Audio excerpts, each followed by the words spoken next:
Muraho neza bakunzi bacu, murakaza neza kuri channel yacu. Uyu munsi kandi tugiye kuvuga ku buzima bwa Nyambo. Nyambo umwe mu bakinnyi b'amafilime bafite izina rikomeye mu Rwanda.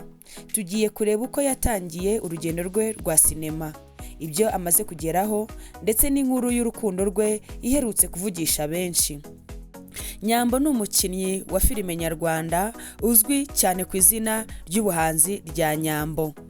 Nubwo Nyambo ataratangaza umwaka nyawo yinjiriye muri sinema, yatangiye kumenyekana cyane ahagana mu mwaka wa 2022 ndetse n'umwaka wa 2023 binyuze muri filime yakinanye na Kiramani n'abandi bakinnyi b'inararibonye. Kuva icyo gihe izina rye rikomeza kuzamuka kugeza abaye umwe mu bakinnyi b'abagore bakunzwe cyane muri sinema nyarwanda. Kubera gukina neza no gutera abantu urwenya muri filime nyinshi zo kuri YouTube byatumye akundwa cyane. Nubwo akunzwe cyane, amakuru ye yerekeye aho yavukiye, umwaka yavutsemo n'amashuri yize ntabwo aratangazwa gashyirwe ku mugaragaro.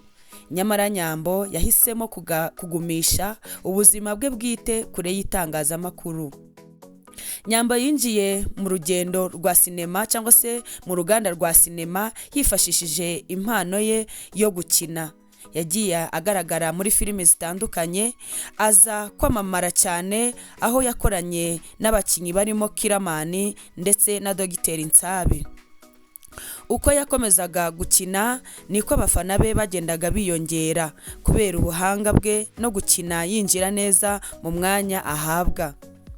Nyambo amaze gukina filime nyinshi zakunzwe n'abanyarwanda batari bake, yabaye umwe mu bakinnyi b'abagore bafite abafana benshi ku mbuga nkoranyambaga, aho yatangiye no gukina filime ze bwite, aho dusangamo filime The Message ndetse n'iyindi yitwa Ibanga. Yanahataniye kandi bimwe mu bihembo byinshi, aho yanahataniye igihembo cya Mashariki Africa Film Festival. Ibintu byagaragaye ko impano ye yamenyekanye no ku ruhando rw'akarere cyangwa se ku rwego rw'akarere. Mu mwaka wa 2025 yafunguye Kigali Film Academy, ishuri rigamije gufasha urubyiruko rwifuza kwinjira mu gukina no gukora amafilime. Mu minsi ishize rero Nyambo yashimishije abafana be nyuma yo kugaragara atererwa ivi n'umukunzi we amusaba ko yamubera umugore, maze Nyambo abyemera atazuyaje. Ni igikorwa cyabaye mu masaha ya nijoro ariko kizamura amarangamutima ya benshi mu bakunzi bamukunda. Ku munsi w'ejo rero tariki ya 30 z'ukwezi kwa karindwi 2026 yongeye gutuma abafana be bashima Imana bamubonye ajya gusezerana mu mategeko n'umugabo we, aho icyo gikorwa cyabereye mu murenge wa Nyarugenge, kitabiriwe n'abastari benshi biganjemo abakinnyi b'amafilime nyarwanda. Amafoto n'amashusho by'uyu muhango byakwirakwiriye ku mbuga nkoranyambaga, abantu benshi bavuza impundu bamwifuriza urugo ruhire.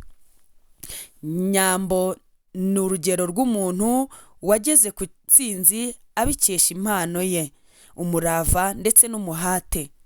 Nubwo hari byinshi atatangaje ku buzima bwe bwite, ibikorwa birivugira muri sinema.